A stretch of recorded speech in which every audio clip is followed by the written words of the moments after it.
The moment money lost its real meaning didn't happen with panic in the streets. There were no alarms sounding and no sudden collapse overnight. It happened quietly behind closed doors, inside central banks, government offices, and private meetings between world leaders and financial experts. One decision silently changed the way humanity understood value forever. That was the fall of the gold standard, and that's the story we're exploring today. If you enjoy content like this, make sure to subscribe. It really helps support the channel. For generations, money was connected to something real. A paper bill could be exchanged at a bank for actual gold. The idea was straightforward. Every dollar, every pound, and every major currency represented a fixed amount of gold stored securely inside vaults. Money wasn't built on belief alone. It was backed by something measurable. Governments couldn't endlessly create new currency unless they also had more gold to support it. That restriction gave money its strength. It controlled inflation, limited reckless debt, and tied the world economy to something physical and scarce. But eventually the system began to weaken. Wars, economic crashes, and political pressure pushed it to the edge. During the First World War, many countries abandoned the gold standard so they could print huge amounts of money to finance the war effort.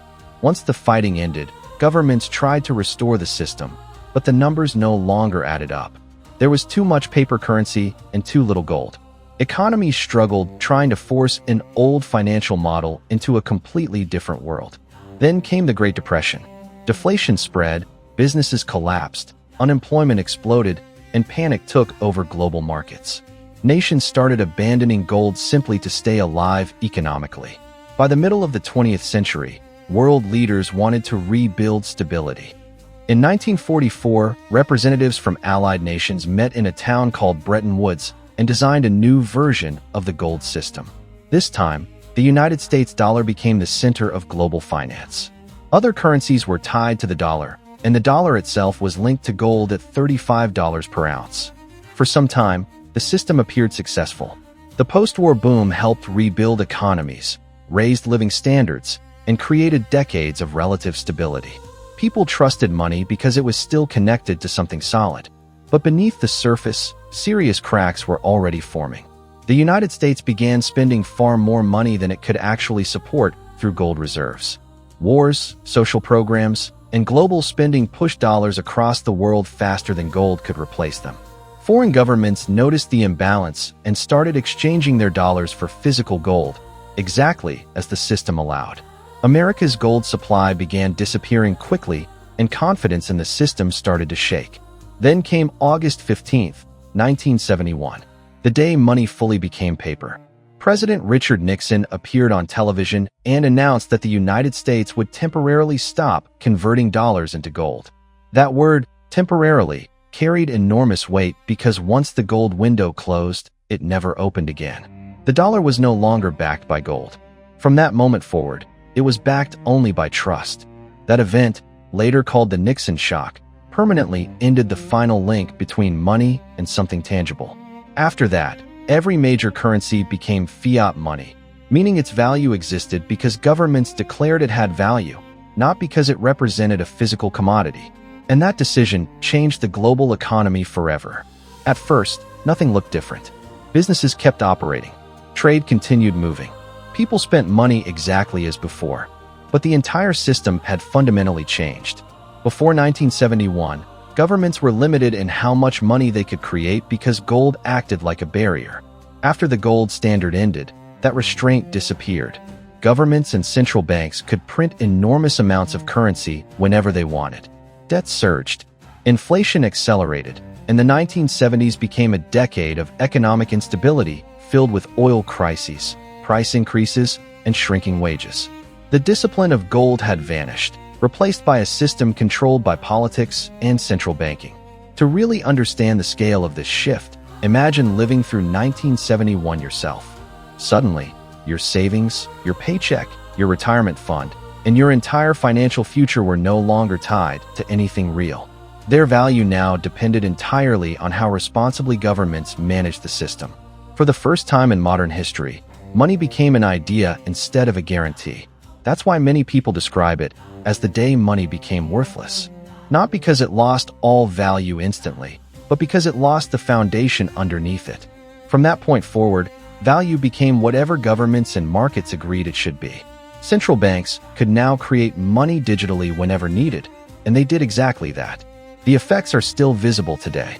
Before the 1970s, national debt levels were small compared to economic output. After the gold standard disappeared, debt growth rose almost vertically. Inflation became part of everyday life. Prices rarely stopped climbing. A dollar from 1971 now carries only a fraction of its original buying power. In many parts of the world, homes that once cost a few $1,000s are now valued in the hundreds of thousands. That isn't just economic growth. Much of it is the slow erosion of money itself. Gold forced discipline because it couldn't simply be created out of nowhere. It was rare, difficult to mine, and recognized as valuable across civilizations for thousands of years. Once that connection disappeared, money became unlimited. And when something becomes unlimited, it gradually loses meaning. Since 1971, the world has operated in a pure fiat era. Central banks attempt to control economies using interest rates, stimulus programs, and money creation. The problem is that once money becomes a policy tool instead of a stable measurement of value, it becomes difficult to stop expanding it. Every major crisis since then, from market bubbles to financial crashes to global pandemics, has been answered with even more money printing. Trillions have been injected into economies to keep them functioning. Each cycle pushes debt higher and weakens purchasing power a little more. Yet gold still sits quietly in vaults around the world, limited in supply and impossible to print. It doesn't generate profits, and it doesn't pay interest, but it also can't be inflated away. Whenever confidence in paper currency begins to fade, whether through inflation, bank failures, or reckless government spending, people continue returning to gold. That's the strange reality of the modern financial system. Our money may look advanced, digital, and fast, but at its core it still depends entirely on belief. Every bank balance and every currency note is ultimately supported by confidence alone, and confidence can break. So when people talk about the day money became worthless, they're really talking about the moment the world abandoned something tangible and replaced it with trust. Paper stopped being a claim on gold and became a claim on belief instead. Of course, the gold standard was never perfect. It restricted growth, contributed to deflation, and struggled to support a rapidly expanding global economy. But it also prevented governments from spending endlessly without limits. And that's why the same debate keeps returning every few years. Should the world ever go back to gold? The reality is probably not. Rebuilding a gold system today would be nearly impossible. There simply isn't enough gold to back the enormous amount of money now moving through the global economy. And trying to force that system back could trigger massive financial collapse. But what do you think? Should the world search for a new form of hard money, or continue trusting the modern fiat system run by central banks? Let me know your thoughts in the comments below. And if you enjoyed this video, don't forget to subscribe. Thanks for watching.